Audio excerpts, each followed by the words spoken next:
నమస్కారం దూరదర్శన్ వార్తలకు స్వాగతం నేను వినతి కరోనాను నియంత్రించేందుకు ప్రతి ఒక్కరూ మాస్కును తప్పక ధరించాలి ముక్కు నోరు కప్పి ఉంచేలా సరైన పద్ధతిలో మాస్కుని ధరించాలి తరచూ చేతులను శుభ్రం చేసుకోవాలి వ్యక్తిగత పరిశుభ్రతను పాటిస్తూ భౌతిక దూరాన్ని తప్పక పాటించాలి అర్హులందరూ వ్యాక్సిన్ వేయించుకోవాలి నిబంధనలు పాటిద్దాం కరోనాని జయిద్దాం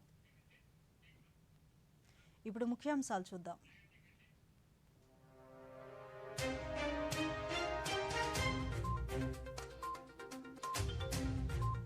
జాతినుద్దేశించి ప్రసంగించిన రాష్ట్రపతి రామ్నాథ్ కోవింద్ అద్భుతమైన ప్రజాస్వామ్య విలువలకు భారత్ మార్గదర్శకంగా నిలిచిందని వెల్లడి ప్రతి ఒక్కరూ దేశాభివృద్ధి కోసం పాటుపడాలని పిలుపునిచ్చిన రామ్నాథ్ కోవింద్ రేపు భారత 15వ రాష్ట్రపతిగా ద్రౌపది ముర్ము ప్రమాణ స్వీకారం ఉదయం పార్లమెంటు హాల్లో ప్రమాణ స్వీకారం చేయించనున్న జస్టిస్ ఎన్వి రమణ కార్యక్రమంలో పాల్గొనున్న ఉపరాష్ట్రపతి ప్రధాని స్పీకర్ భారత నాగరికత విలువలను పరిరక్షించేందుకు ఆధ్యాత్మిక పునరుజ్జీవనం అవసరమన్న ఉపరాష్ట్రపతి ఇస్కాన్ వ్యవస్థాపకులు శ్రీల ప్రభుపాద జీవిత చరిత్ర పుస్తకాన్ని ఆవిష్కరించిన వెంకయ్య నాయుడు పశ్చిమ గోదావరి జిల్లాలో పర్యటిస్తున్న కేంద్ర మంత్రి స్వాతంత్ర వీరులను స్మరించుకునేందుకే ఆజాదీ కా అమృత్ మహోత్సవాలు నిర్వహిస్తున్నామన్న నారాయణ స్వామి వరద నీటితో జలకళను సంతరించుకున్న శ్రీశైలం ప్రాజెక్ట్ 2 గేట్ల ద్వారా నీటిని దిగువకు విడుదల చేస్తున్న అధికారులు వార్తల్లోని వివరాలు రాష్ట్రపతిగా సమాజంలో అన్ని వర్గాల ప్రజల సహకారం మద్దతు దీవెనలు లభించాయని రాష్ట్రపతి రామ్నాథ్ కోవింద్ పేర్కొన్నారు ఈ రోజుతో రాష్ట్రపతిగా పదవీకాలం ముగియడంతో జాతినుద్దేశించి ఆయన ప్రసంగించారు ఈ సందర్భంగా మాట్లాడుతూ రాష్ట్రపతిగా దేశంలో వివిధ ప్రాంతాలను సందర్శించే అవకాశం లభించిందన్నారు ఆ సమయంలో దేశ ప్రతినిధులైన రైతులు కార్మికులు ఉపాధ్యాయులు కళాకారులు వైద్యులు శాస్త్రవేత్తలు ఇంజనీర్లు న్యాయమూర్తులు వంటి వారి నుంచి స్ఫూర్తి పొందానని తెలిపారు ప్రతి ఒక్కరూ దేశాన్ని మరింత మెరుగ్గా మార్చేందుకు కృషి చేస్తే దేశ భవిష్యత్ సురక్షితంగా ఉంటుందన్నారు మారుమూల గ్రామానికి చెందిన తాను ఈరోజు ప్రజలను ఉద్దేశించి ప్రసంగిస్తున్నానంటే అది శక్తివంతమైన మన ప్రజాస్వామ్య శక్తికి నిదర్శనమన్నారు స్వాతంత్ర పోరాట ప్రారంభంతో దేశం అద్భుతమైన ప్రయాణాన్ని ప్రారంభించిందని ఆజాదీ కా అమృత్ మహోత్సవాల ద్వారా రాబోయే 25 ఏళ్ల అమృత్ కాలానికి ప్రణాళికలని పేర్కొన్నారు అద్భుతమైన ప్రజాస్వామ్య విలువలతో డాక్టర్ బిఆర్ అంబేద్కర్ రూపొందించిన రాజ్యాంగం మార్గదర్శకంగా నిలిచిందన్నారు ప్రతి ఒక్క పౌరుడికి ప్రాథమిక అవసరాలు అందించేలా కృషి చేయాలన్నారు అలాగే పర్యావరణ పరిరక్షణకు కట్టుబడి ఉండాలని రామ్నాథ్ కోవింద్ సూచించారు विरासत को समृद्ध बनाने वाले कलाकार हमारे देश के विभिन्न आयामों का अध्ययन करने वाले विद्वान देश की समृद्धि बढ़ाने वाले उद्यमी देशवासियों की सेवा करने वाले डॉक्टर व नर्स राष्ट्र निर्माण में संलग्न वैज्ञानिक व इंजीनियर देश की न्याय व्यवस्था को योगदान देने वाले न्यायाधीश व अधिवक्ता प्रशासन तंत्र को सुचारू रूप से चलाने वाले सिविल सर्वेंट्स हर वर्ग को विकास से जोड़ने में सक्रिय हमारे सामाजिक कार्यकर्ता भारतीय समाज में आध्यात्मिक प्रवाह को बनाए रखने वाले सभी पंथों के आचार्य व गुरुजन आप सभी ने मुझे अपने कर्तव्यों का निर्वहन करने में भरपूर सहयोग दिया है संक्षेप में कहूँ तो समाज के सभी वर्गों का मुझे पूरा सहयोग समर्थन व आशीर्वाद मिला है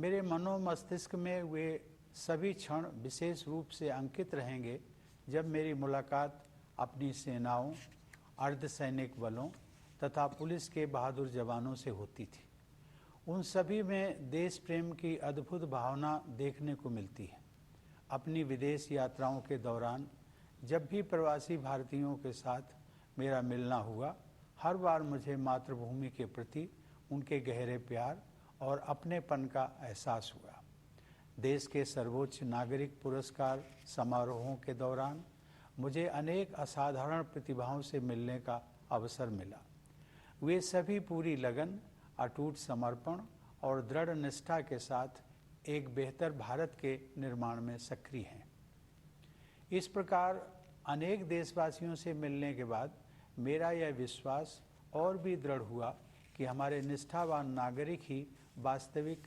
राष्ट्र निर्माता हैं और वे सभी भारत को बेहतर बनाने के लिए प्रयासरत हैं ऐसे सभी निष्ठावान देशवासियों के हाथों में हमारे महान देश का भविष्य सुरक्षित है। प्यारे देशवासियों, अपने इन अनुभवों से गुजरते हुए अक्सर मुझे अपना बचपन भी याद आता रहा है कि किस तरह महत्वपूर्ण ऐतिहासिक घटनाएं हमारे व्यक्तिगत जीवन को प्रभावित करती रहीं। जब अपने छोटे से गांव में एक साधारण बालक के नज़रिए से मैं जीवन को समझने की कोशिश कर रहा था, तब देश को आज़ादी हासिल किए हुए कुछ ही साल हुए थे। देश के पुनर्निर्माण के लिए लोगों में एक नया जोश दिखाई देता था। उनकी आंखों में नए सपने थे। मेरे दिलो दिमाग में भी एक धुंधली सी कल्पना उभर रही थी कि एक दिन शायद मैं भी अपने देश के निर्माण में भागीदारी कर सकूंगा। कच्चे घर में गुजर बसर करने वाले एक परिवार के मेरे जैसे साधारण बालक के लिए हमारे गणतंत्र के सर्वोच्च संवैधानिक पद के बारे में कोई भी जानकारी होना कल्पना से परे था। लेकिन यह भारत के लोकतंत्र की ताकत है कि इसमें हर नागरिक के लिए ऐसे रास्ते खुले हैं जिन पर चलकर वह देश की नियति को संवारने में अपनी महत्वपूर्ण भूमिका निभा सकता है। कानपुर देहात जिले के परौख गांव के अति साधारण परिवार में पला बढ़ा वह रामनाथ कोविंद आज आप सभी देशवासियों को संबोधित कर रहा है। इसके लिए मैं अपने देश की जीवंत लोकतांत्रिक व्यवस्था की शक्ति को सत सत नमन करता हूँ। आजकल सभी देशवासी आज़ादी का अमृत महोत्सव मना रहे हैं। अगले महीने हम सब भारत की आज़ादी की 75वीं वर्षगांठ मनाएंगे। हम 25 वर्ष की अवधि के उस अमृत काल में प्रवेश करेंगे जो स्वतंत्रता के शताब्दी वर्ष अर्थात 2047 में पूरा होगा। ये विशेष ऐतिहासिक वर्ष हमारे गणतंत्र के प्रगति पथ पर मील के पत्थर की तरह है। हमारे लोकतंत्र की ये विकास यात्रा देश की स्वर्णिम संभावनाओं को कार्य रूप देकर विश्व समुदाय के समक्ष एक श्रेष्ठ भारत को प्रस्तुत करने की यात्रा है। डॉक्टर आम्बेडकर ने लोकतंत्र के सामाजिक और राजनैतिक आयामों के बीच के अंतर को स्पष्ट किया था। उन्होंने कहा था कि हमें केवल राजनीतिक लोकतंत्र से संतुष्ट नहीं होना चाहिए। मैं उनके शब्दों को आप सबके साथ साझा करता हूँ। उन्होंने कहा था, हमें अपने राजनीतिक लोकतंत्र को एक सामाजिक लोकतंत्र भी बनाना चाहिए। राजनीतिक लोकतंत्र टिक नहीं सकता यदि वह सामाजिक लोकतंत्र पर आधारित न हो। सामाजिक लोकतंत्र का क्या अर्थ है? इसका अर्थ है जीवन का वह तरीका जो स्वतंत्रता, समानता और बंधुता को जीवन के सिद्धांतों के रूप में मान्यता देता है। स्वतंत्रता, समानता और बंधुता के इन सिद्धांतों को एक त्रिमूर्ति के अलग अलग हिस्सों के रूप में नहीं देखना चाहिए। उनकी त्रिमूर्ति का वास्तविक अर्थ यह है कि उनमें से किसी भी हिस्से को एक दूसरे से अलग करने पर लोकतंत्र का वास्तविक उद्देश्य ही समाप्त। భారత 15వ రాష్ట్రపతిగా ద్రౌపది ముర్ము రేపు ప్రమాణ స్వీకారం చేయనున్నారు. రేపు ఉదయం 10 గంటలకు పార్లమెంటు హాల్లో భారత ప్రధాన న్యాయమూర్తి జస్టిస్ ఎన్వి రమణ ద్రౌపది ముర్ము చేత ప్రమాణ స్వీకారం చేయించనున్నారు. ప్రమాణ స్వీకారం అనంతరం రాష్ట్రపతి ప్రసంగించనున్నారు. ఆ తరువాత రాష్ట్రపతి భవన్కు వెళ్లి సర్వీసెస్ గార్డ్ ఆఫ్ హానర్ అందుకోనున్నారు. అలాగే పదవి విరమణ చేసిన రాష్ట్రపతి రామ్నాథ్ కోవింద్కు వీడ్కోలు పలకనున్నారు. ఈ కార్యక్రమంలో రాజ్యసభ చైర్మన్ వెంకయ్య నాయుడు, ప్రధానమంత్రి నరేంద్ర మోదీ, లోక్సభ స్పీకర్ ఓం బిర్లా, కేంద్ర మంత్రులు, గవర్నర్లు, ముఖ్యమంత్రులతో పాటు పలువురు అధికారులు పాల్గొనున్నారు.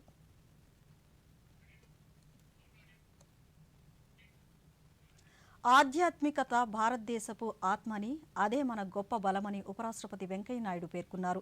ఈరోజు ఆయన ఢిల్లీలో డాక్టర్ హిందోల్ సేన్ గుప్తా రచించిన ఇస్కాన్ వ్యవస్థాపకులు శ్రీల ప్రభుపాద జీవిత చరిత్ర పుస్తకాన్ని ఆయన ఆవిష్కరించారు. ఈ సందర్భంగా ఆయన మాట్లాడుతూ, స్వామి ప్రభుపాద వంటి సాధువుల జీవితం ద్వారా ఎంతో స్ఫూర్తిని, క్రమశిక్షణను పొందవచ్చునన్నారు.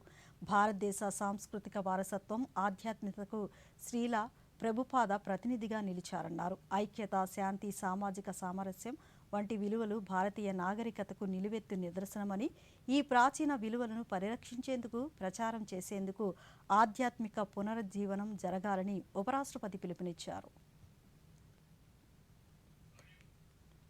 नास्तिकता का रास्ता दिखाया।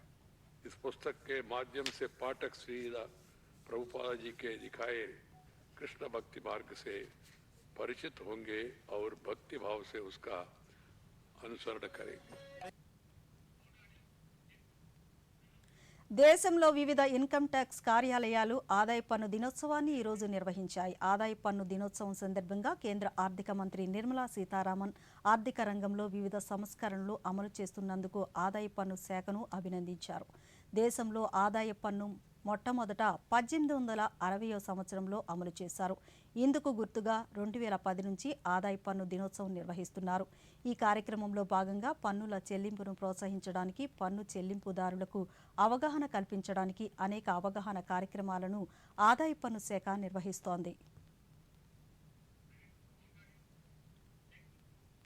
ప్రకాశం జిల్లా ఎస్సీ కార్పొరేషన్లో జరిగిన అక్రమాలపై సమగ్ర విచారణ జరిపించాలని నిర్ణయించినట్లు రాష్ట్ర మంత్రులు మేరుగ నాగార్జున, ఆదిమూలపు సురేష్ తెలిపారు. ఒంగోలులో ఈరోజు జరిగిన ప్రకాశం జిల్లా సర్వసభ్య సమావేశంలో మంత్రులు పాల్గొని పలు అంశాలపై చర్చించారు.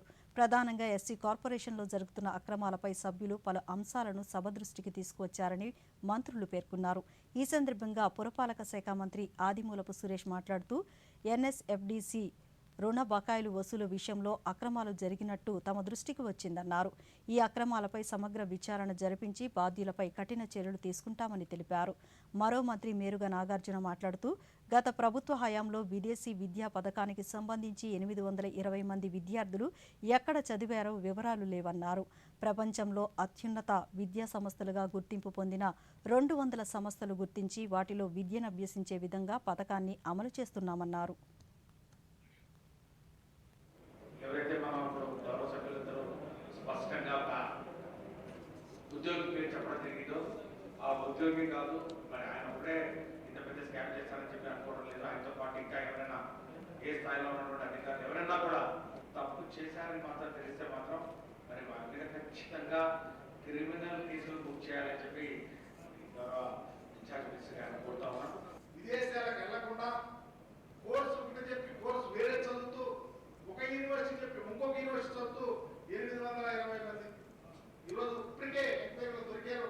అందుకనే ఆగింది. ఈరోజు గౌరవ ముఖ్యమంత్రి గారు చాలా మరి బ్రహ్మాండమైన ఆలోచనతో prestigious universities of entire country national wide గా గ్లోబల్ వైజ్ గా ఏ దేశంలోనైనా మంచి యూనివర్సిటీస్ కి 200 యూనివర్సిటీలని ఫస్ట్ 100 యూనివర్సిటీలో ఎంత ఖర్చు అయినా 1 కోటి రూపాయలైనా ప్రభుత్వమే కట్టి ఇవ్వడానికి, అలాగే మిగిలినటువంటి 100కి 50 లక్షలు ఉంటాయి. ఇందాక సోదరులు చాలా ఎలాబరేట్ గా ఎక్స్ప్లెయిన్ చేస్తారు. అవి చరిత్ర. కాబట్టి గౌరవ ముఖ్యమంత్రి గారు ఎస్సీల మీద తీసుకున్నటువంటి కన్సర్న్ నభూతో నభవిష్యత్తుగా అభ్యర్థిస్తూ ఈరోజు ఎస్సీలకు సంబంధించి సాంఘిక సంక్షేమానికి సంబంధించి రివ్యూలో మంత్రిగా ఇన్ఛార్జ్ మంత్రిగా పాల్గొన్నందుకు ప్రజాప్రతినిధుల ఆలోచనలు తప్పకుండా దాకా మహేందర్ రెడ్డి గారు వారికి సభాముఖంగా కూడా ధన్యవాదాలు తెలియ. ఆంధ్రప్రదేశ్ రాష్ట్ర గవర్నర్గా బిశ్వభూషణ్ హరిచందన్ బాధ్యతలు చేపట్టి 3 ఏళ్లు పూర్తయ్యాయి. 2019వ సంవత్సరం జూలై 24న రాష్ట్ర గవర్నర్గా ఆయన బాధ్యతలు స్వీకరించారు.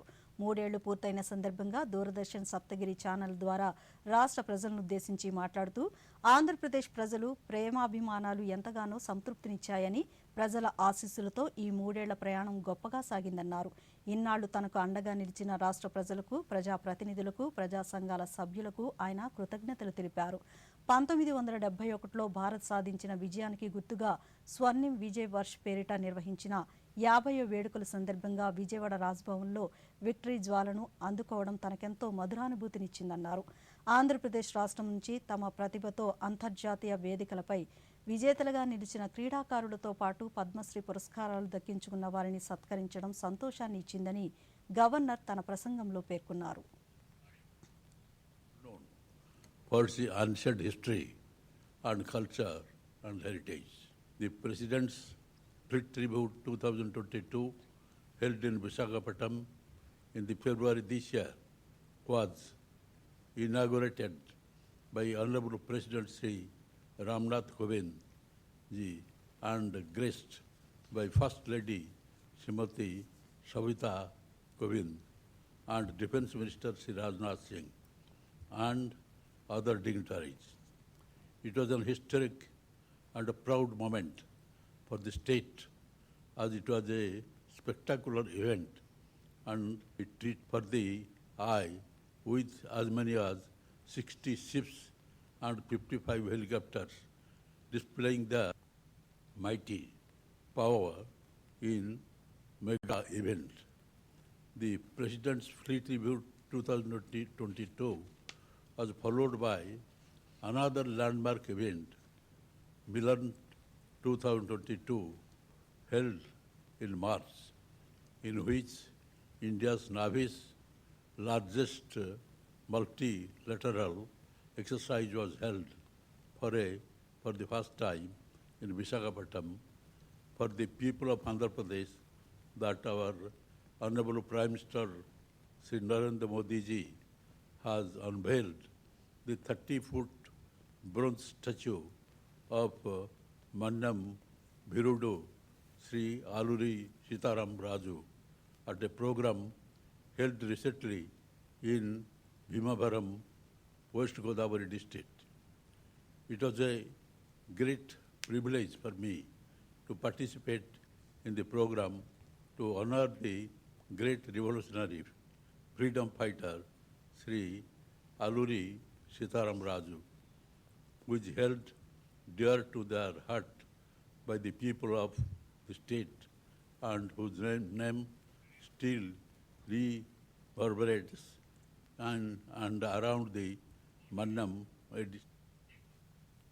స్వాతంత్ర సమరయోధులను స్మరించుకునేందుకు కేంద్ర ప్రభుత్వం ఏడాది పాటు ఆజాదీ కా అమృత్ మహోత్సవాలను నిర్వహిస్తోందని కేంద్ర సామాజిక న్యాయ సాధికారత శాఖ మంత్రి నారాయణస్వామి తెలిపారు. పశ్చిమ గోదావరి జిల్లా పర్యటనలో భాగంగా మంత్రి ఈ రోజు తాడేపల్లిగూడెంలో జరిగిన సమావేశంలో పాల్గొన్నారు. అనంతరం ఆయన మీడియాతో మాట్లాడుతూ ఆజాదీ కా అమృత్ మహోత్సవాల్లో భాగంగా మన్యం వీరుడు అల్లూరి సీతారామరాజు జయంతి ఉత్సవాలను ప్రధానమంత్రి భీమవరంలో ప్రారంభించడం జరిగిందన్నారు. ఈ అమృత్ మహోత్సవాల్లో యువతను భాగస్వామ్యం చేయాల్సిన అవసరం ఉందని, తద్వారా దేశభక్తిని పెంపొందించవచ్చునని చెప్పారు. ఏమి మోదీ వాళ్ళు ప్రధాని అయిన తర్వాత ఏమేమి ఈ దేశానికి ముక్తి ఇచ్చారో ఆ ముక్తిని సహా ప్రజా రాజ్యంలో ప్రతి ఒక్కరికి తెలిపే కార్యక్రమం చేయాలని విజ్ఞాపనలు చేసుకున్నాను. దాన్ని మా యువమోర్చా నాయకులు ఉండొచ్చు, పేరెంట్ పార్టీ నాయకులు ఉండొచ్చు, ఇడీ పార్టీ అందరూ చేరి ఆ కార్యక్రమాన్ని యశస్విగా చేయాలని కోరుకున్నాను. ఈ పార్లమెంటరీ కాన్స్టిట్యున్సీలో ఏదైనా మేజర్ ఇరిగేషన్ ప్రాజెక్ట్స్ ఉండొచ్చు, నేషనల్ హైవే ప్రాజెక్ట్స్ ఉండొచ్చు, రైల్వే ప్రాజెక్ట్స్ ఉండొచ్చు, అటువంటి ప్రోగ్రామ్స్ గురించి నువ్వు రిపోర్ట్స్ చేయాలి. సెంట్రల్ పార్టీ తరఫున ప్రధానమంత్రి ఇప్పుడు దాన్ని రిపోర్ట్స్ చేసేది జరుగుతుంది. ఆ తర్వాత నెక్స్ట్ బడ్జెట్లో ఏ పార్లమెంటరీ కాన్స్టిట్యున్సీ ఎవరి డిస్ట్రిక్ట్ ఏమి ప్రాబ్లమ్స్ ఉండవో ఆ ప్రాబ్లమ్స్ని సాల్వ్ చేయడానికి ప్రయత్నం జరుగుతుంది. అటేనే భవిష్యత్తులో బీజేపీ అన్ని పార్లమెంటరీ క్షేత్రాల్లో దాన్ని కంటెస్ట్ కూడా చేయాలా అని బీజేపీ అభిప్రాయం. ఎగువ నుంచి వస్తున్న వరద నీటితో శ్రీశైలం ప్రాజెక్టు జలకళను సంతరించుకుంది. నాగార్జున సాగర్ జలాశయానికి శ్రీశైలం నుంచి 2 గేట్ల ద్వారా నీటిని దిగువకు వదులుతున్నారు. ప్రస్తుతం శ్రీశైలం డ్యాం ఇన్ఫ్లో 62,000 క్యూసెక్కులు కాగా అవుట్ఫ్లో 1,19,000 క్యూసెక్కులుగా కొనసాగుతోంది. దీనిపై మరిన్ని వివరాలను మా ప్రతినిధి శేఖర్ అందిస్తారు. జలకళ సంతరించుకుంది. ఎగువన కురుస్తున్న భారీ వర్షాలతో శ్రీశైల జలాశయానికి 62,000 క్యూసెక్కుల వరద ప్రవాహం వచ్చి చేరుతుంది. శ్రీశైల జలాశయ నీటి మట్టం 885 అడుగుల గాను ప్రస్తుతం 882 అడుగులుగా నమోదైంది. శ్రీశైల జలాశయ నీటి నిల్వ 210 టీఎంసీల గాను ప్రస్తుతం 202 టీఎంసీలుగా నమోదవుతుంది. శ్రీశైల జలాశయం నుండి 2 గేట్ల ద్వారా స్పిల్వే ద్వారా 40,000 క్యూసెక్కుల నీటిని సాగర్ జలాశయానికి విడుదల చేస్తున్నారు. అలాగే కుడి ఎడమ విద్యుత్ ఉత్పత్తి చేసి 60,000 క్యూసెక్కుల నీటిని కూడా సాగర్ జలాశయానికి విడుదల చేస్తున్నారు. గోతిరెడ్డిపాడు రెగ్యులేటర్ నుంచి కూడా 17,000 క్యూసెక్కుల నీటిని విడుదల చేస్తున్నారు. కలవకుర్తి ఎత్తిపోతల పథకాన్ని కూడా 1,700 క్యూసెక్కులను విడుదల చేస్తున్నామని నీటిపారుదల శాఖ అధికారులు తెలిపారు. ఇక్కడ తాజా పరిస్థితి. దూరదర్శన్ శేఖర్, నంద్యాల జిల్లా. కేంద్ర రాష్ట్ర ప్రభుత్వాల భాగస్వామ్యంతో వైఎస్ఆర్ కడప జిల్లాలో కొత్తగా ఏర్పాటు చేసిన పశు సంచార వైద్య సేవల వాహనాలు రైతులకు ఎంతగానో ఉపయోగపడుతున్నాయని జిల్లా పశుసంవర్ధక శాఖ అధికారి వెంకటరమణయ్య తెలిపారు.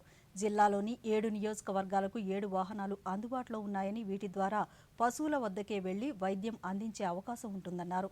వీటికి సంబంధించిన సమస్యల కోసం 1962 టోల్ ఫ్రీ నెంబర్కు సంప్రదించవచ్చునని అన్నారు. వైఎస్ఆర్ జిల్లాకు మనకు 7 వాహనాలు శాంక్షన్ చేయడం జరిగింది.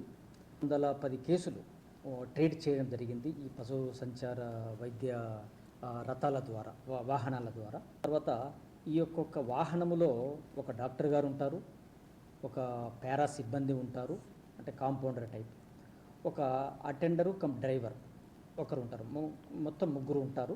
రైతులు 1962 అనేటటువంటి ఫోన్ నెంబర్కు టోల్ ఫ్రీ నెంబర్ అంటాం దీన్ని. ఈ టోల్ ఫ్రీ నెంబర్కు 1962కు ఫోన్ చేస్తే ఇమ్మీడియట్గా ఆ ఇన్ఫర్మేషను సంచార పశు వైద్యశాల వాహనాలలో ఉండే డాక్టర్కి వెళ్తుంది. ఆ డాక్టర్ గారు రైతు యొక్క వివరాలు మొత్తం కూడా ఆ డాక్టర్కి చేరవేయబడతాయి.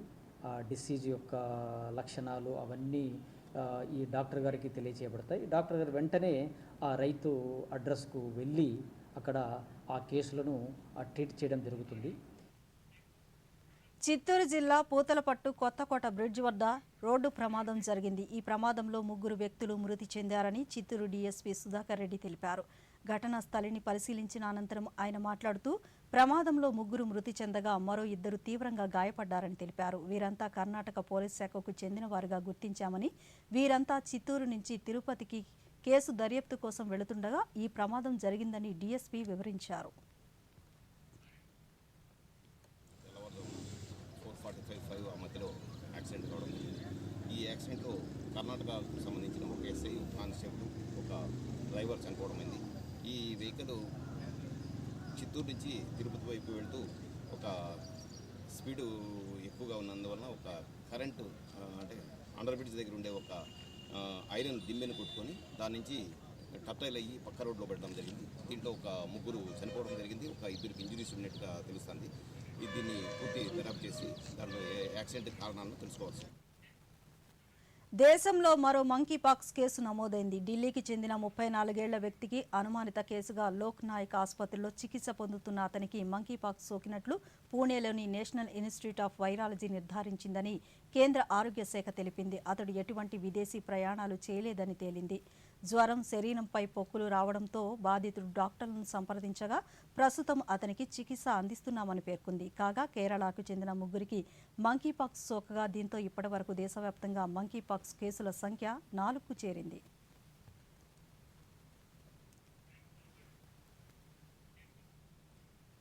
బీజేపీ పాలిత రాష్ట్రాలు ముఖ్యమంత్రుల సమావేశం ఈరోజు ఢిల్లీలో జరిగింది. ఈ సమావేశంలో ప్రధానమంత్రి నరేంద్ర మోదీ, బీజేపీ జాతీయ అధ్యక్షులు జేపీ నడ్డాతో పాటు యోగి ఆదిత్యనాథ్, శివరాజ్ సింగ్ చౌహాన్, హేమంత్ బిశ్వ శర్మతో పాటు పలువురు నాయకులు పాల్గొన్నారు. ఈ సమావేశంలో ఆయా రాష్ట్రాల్లో అమలవుతున్న కేంద్ర ప్రభుత్వ పథకాల తీరుపై చర్చించారు. అలాగే తమ రాష్ట్రాల్లో అమలు చేస్తున్న సుపరిపాలన వంటి అంశాలను ముఖ్యమంత్రులు ప్రధానికి వివరించారు.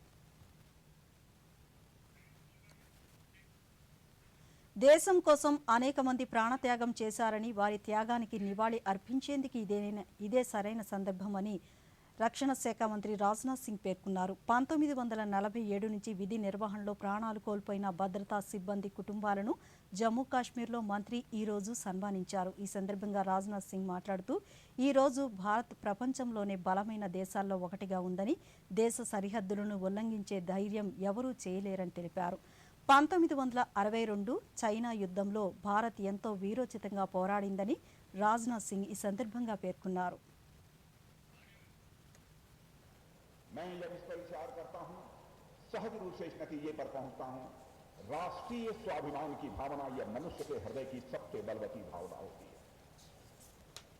हर व्यक्ति का अपना स्वाभिमान होता है, वह जिस समाज का होता है उस समाज का स्वाभिमान होता है, परिवार का स्वाभिमान होता है. वैसे ही राष्ट्रीय स्वाभिमान की एक प्रबल भावना होती है. రైతులు వెనుకబడిన వర్గాల కోసం కృషి చేసిన నాయకుడు హర్మోహన్ సింగ్ యాదవ్ 10వ వర్ధంతి సందర్భంగా రేపు ప్రధాని నరేంద్ర మోదీ వీడియో కాన్ఫరెన్స్ ద్వారా ప్రసంగించనున్నారు. హర్మోహన్ సింగ్ యాదవ్ చాలా కాలం పాటు యూపీ రాజకీయాల్లో క్రియాశీలకంగా పనిచేశారు. అలాగే ఎమ్మెల్సీ, ఎమ్మెల్యే, రాజ్యసభ సభ్యులుగా, అఖిల్ భారతీయ యాదవ్ మహాసభ చైర్మన్గా వివిధ హోదాలో పనిచేశారు. కాన్పూర్ చుట్టుపక్కల అనేక విద్యా సంస్థలను స్థాపించడంలో కీలక పాత్ర పోషించారు.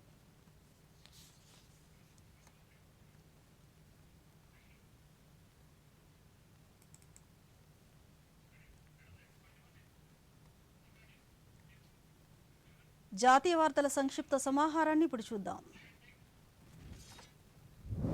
పరస్పర అంగీకారంతో భార్యాభర్తలుగా జీవిస్తున్న మేజర్ల జీవితాల్లో జోక్యం చేసుకునే అధికారం మూడో వ్యక్తికి ఉండదని ఢిల్లీ హైకోర్టు స్పష్టం చేసింది. కుటుంబ సభ్యులకు ఆ హక్కు ఉండబోదని తేల్చి చెప్పింది.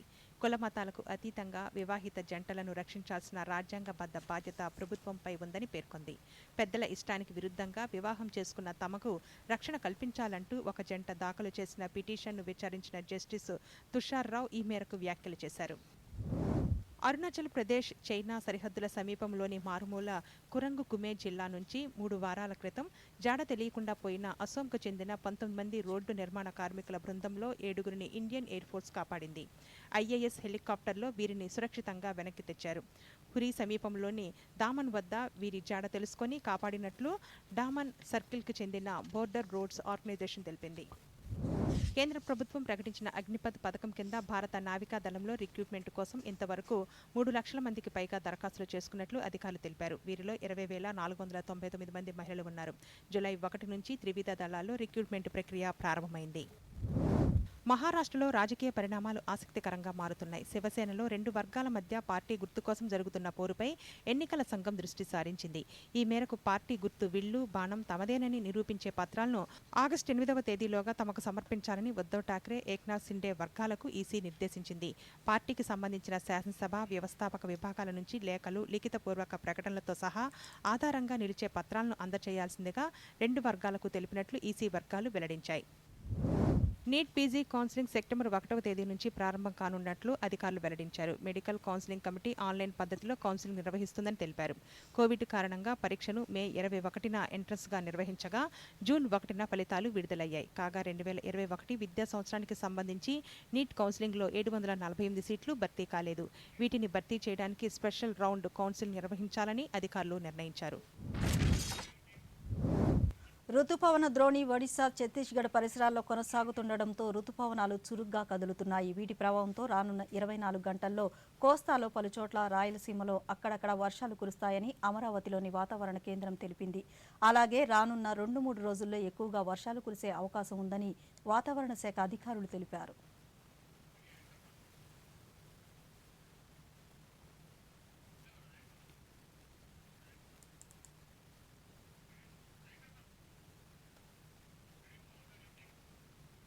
కరోనాను నియంత్రించేందుకు ప్రతి ఒక్కరూ మాస్కును తప్పక ధరించాలి. ముక్కు, నోరు కప్పి ఉంచేలా సరైన పద్ధతిలో మాస్క్ని ధరించాలి. తరచూ చేతులను శుభ్రం చేసుకోవాలి. వ్యక్తిగత పరిశుభ్రతను పాటిస్తూ భౌతిక దూరాన్ని తప్పక పాటించాలి. అర్హులందరూ వ్యాక్సిన్ వేయించుకోవాలి. నిబంధనలు పాటిద్దాం, కరోనాని జయిద్దాం. ఈ వార్తలు ఇంతటితో సమాప్తం. నమస్కారం.